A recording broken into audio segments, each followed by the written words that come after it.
Daktari has requested to join in 1 minute. So let us not tusiboeke sana.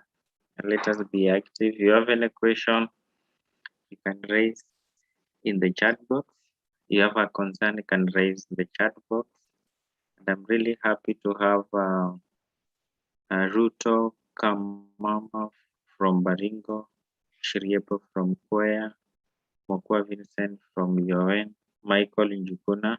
You haven't named yourself. June Kibon from Yoen, Franklin Machoka, Ferdinand Uma, Difna Thiambo, Agnes Mukali. If I haven't mentioned your name, you are a very special person. So feel humbled, and it's a pleasure to see you all here.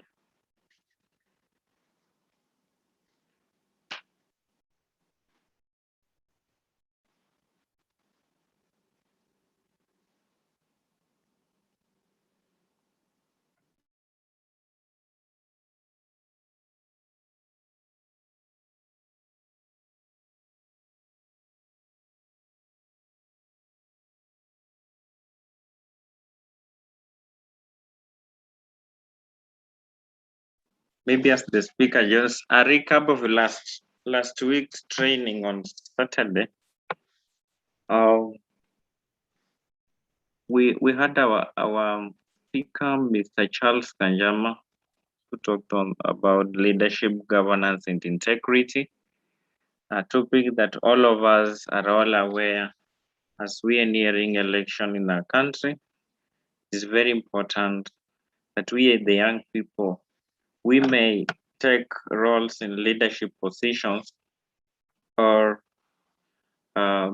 be able to take part in the election and choose the right leaders we need.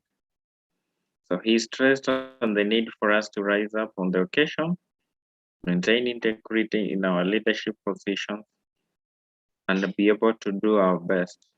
I know we hold different leadership positions in our country, especially in our institutions. Whichever little position you are now, that position is very important. The integrity display before others is very key. Then he also stressed on the need for a leader to take the lead position. Be like a bat that takes role and charge to ensure that each and every bird that depends on it is fed, is given the care it requires. The same applies to animals as well. So we human beings, especially the young people, Mr. Kanjama stress on us to ensure we be the lead, we take the lead, be good role models. Then also a leader should influence. I remember he saying that as well. So as much as we go through a lot of challenges, as leaders, we don't have to give up. Then lastly, he stressed on the need to avoid engaging in corruption matters, which is a thorn in our country today, hoping that going forward, we, the leaders of today, will do our best to ensure we scrap it off in our face. So that's briefly, unless those who attended and have something to add that I haven't mentioned, as we wait for Dr. Wahome to join us, you are free to say. This will be reviewed the next training as well, so that as we compile a report, all of us are on the same page. Maybe Divina, what do you remember the last meeting? As we wait for our speaker is going to be very brief because of the time he has joined us is very late. Divina Thiambo.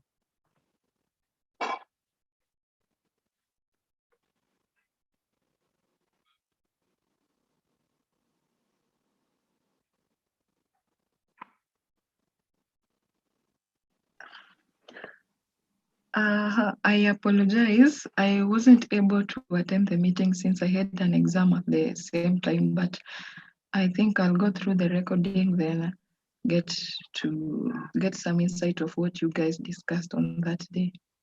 Thank you so much. Mr. Tony?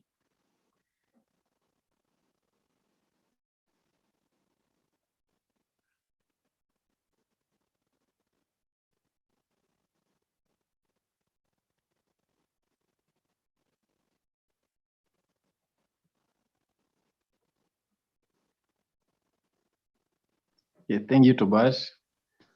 I think during the last meeting or training, Yes. I talked about so many things, and there is something that got me, and among the things he mentioned were some of the characteristics of good governance or leadership. He said that we should be transparent, be accountable. We need to allow public participation and then follow the rule of law. Well, thank you so much. Yeah, Sorry and to cut you short, Tony. yeah. I was placed in the house. We shall continue with the recap later. Thank you so much. You are a good student. I see you remember what our chair talked about. Okay. Thank you so much. It is my pleasure to acknowledge the presence of our speaker of today, Dr. Homengale. Dr. Homengare is an obstetrician and the director of Mercy Hospital. He will give more details of his introduction as he takes charge in presentation. My appeal to you, my colleague young people, be very keen, ask questions wherever necessary. You can raise up your hand or use the chat. Thank you so much, Dr. Hobe, for finding time to be with us. And the young people here are ready to listen to you and learn from you. Thank you so much, and you're most welcome. Thank you very much, Teras. I would like to share my screen immediately.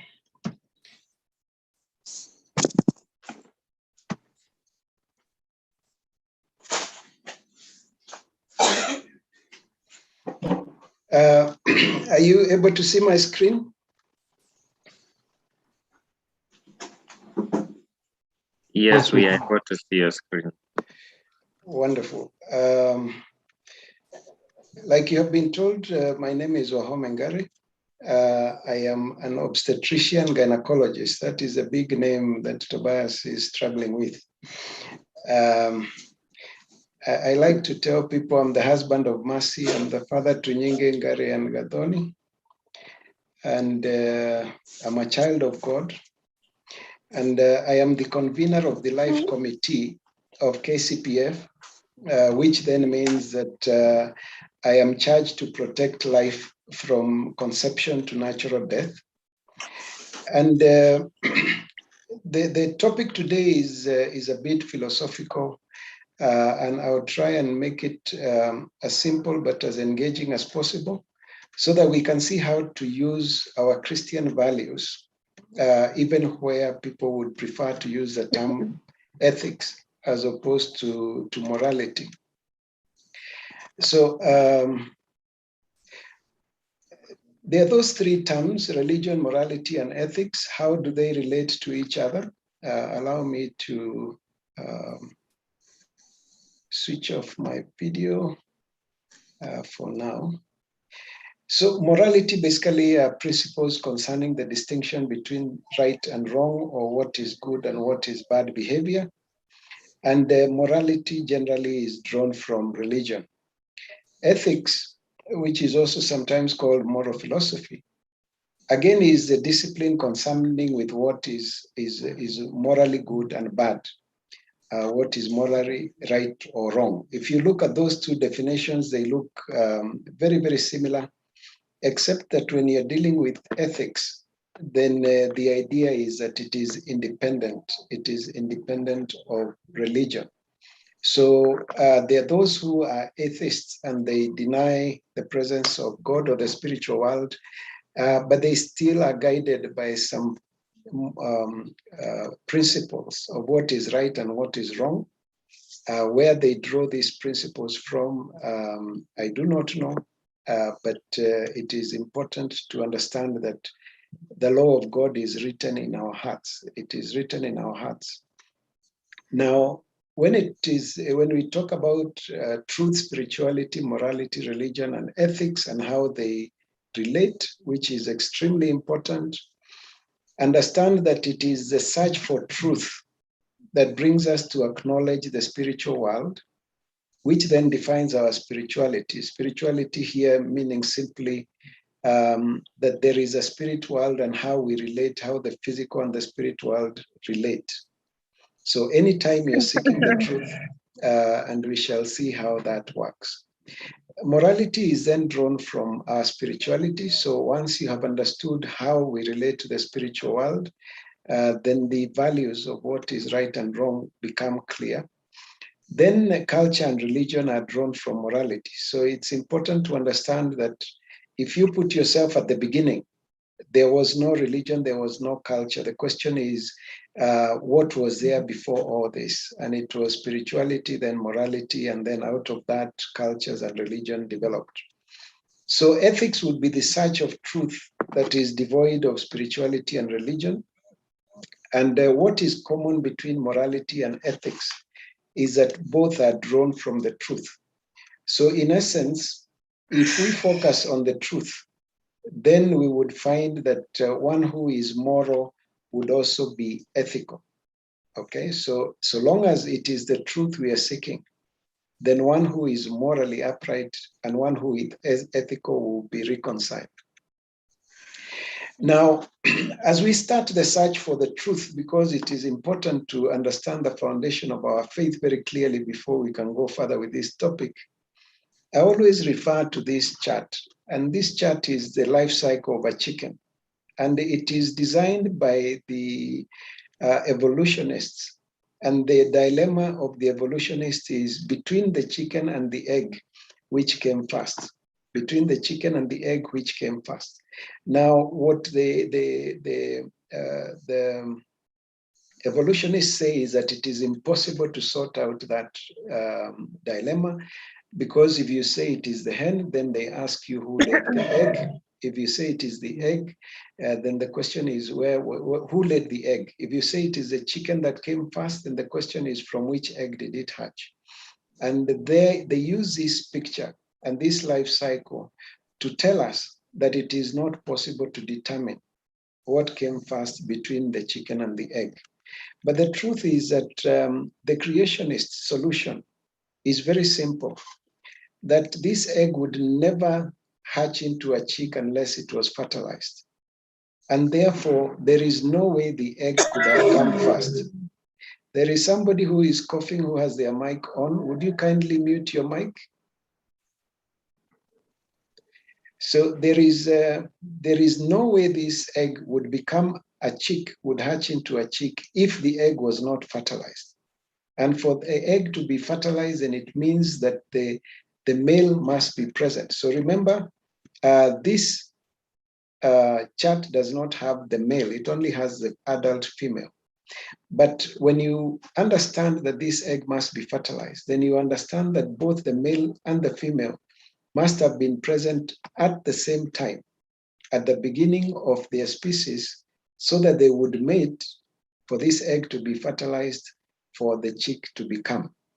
So when you understand that, then you understand that there must be one who created the first male and the first female of every species. And that forms part of our belief. So where did I come from? I was made through fertilization in my mother. My father's sperm and my mother's egg came together at fertilization. And I start my journey of life. And one of the greatest challenges I have to do is to choose between what is good and what is evil. And I know that my life will come to an end in what is called physical death. And in physical death, then we know that there is something that leaves the body for us to declare death. Because 1 minute you are talking to a person, the next minute you have a body and it is going to start rotting and needs to be disposed of. What just happened? What happened to that person? We believe that something left them, that there must have been something that is eternal that left them, that then we declare there is death. Now, if that happens at death, then it means that the soul and the body must come together at fertilization. It is a good assumption to make. And just like we found, if you go back and ask where you came from, I came from my parents came from my grandparents came from my great-grandparents. You walk back that way, you find just like the life cycle we just discussed, there must have been a man and a woman who were not born by anyone. And the question is, where did they come from? Now we know they were eating the same things we eat. It then means that the plants and the animals must have pre-existed them. And between the plants and the animals, then it means that the plants must have come before the animals. And we know the plants need the sun, they need the rain, they need all these other elements, the soil. So the whole of the physical environment must have preceded the animals. So the question then is, where did these things come from? And any rational human being will come to the conclusion that there must be a being that is eternal, that was always there, is always there, and will always be, that created everything that we see and that we do not see. This is what in Christian faith we call God. He's the Almighty God of all creation. He is eternal, and because he created everything that we see and we don't see from nothing, then he must be in spirit form. Otherwise, then he would not have been able to create. So he is a spirit and he is powerful and he is eternal. So he created the environment and everything that we see in it, and he created the first parents and the first animals. So if you ask me as a Christian why I believe there is a God, one is that I know there is a brokenness between me and my creator, that I do not always do the right thing. So even in my cultural religion, there used to be animal sacrifices to appease God because we know there is something we did that was wrong, yet we don't know what it is. The fact that I can see creation, the fact that I have a conscience, I have a voice inside of me that keeps telling me that what I am doing is wrong or what I am doing is right, that it keeps judging me. And it is inbuilt in me, it is not anybody else who is saying this. The fact that death means there is something that leaves the body, that there is a spirit form that must be eternal, and then that brokenness. These are the reasons that make me believe that there is a God. Now, you would be, if you're keen, you would notice that the Bible does not bother to convince you that there is a God. The Bible actually assumes you are intelligent enough to first understand there is a God, then you want to understand that God. So you look at the first verse of the Bible and you say it declares that there is a God right from the beginning. So rational, just asking questions, seeking the truth, will always drive man back to that conclusion that there is a creator of everything that we see and we don't see. And the thing is that we need a compass to guide us through life. You need morals, you need ethics, you need something to guide you through this life, something to guide you in your decision-making process between good and evil. And the question then is, what is that guides you? What is it that guides you? Now, when you seek to understand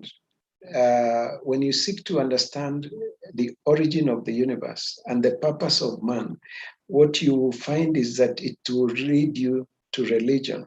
Okay, just the process we have gone through, you find that there are people who then believe that there is a physical and spiritual dimension to life. There are those who believe it is only physical. Among those who believe it is only physical, you find agnostics, atheists, and anti-theists. Now, agnostics say it's not possible to determine if there is a spirit world or not, so they sit on the fence.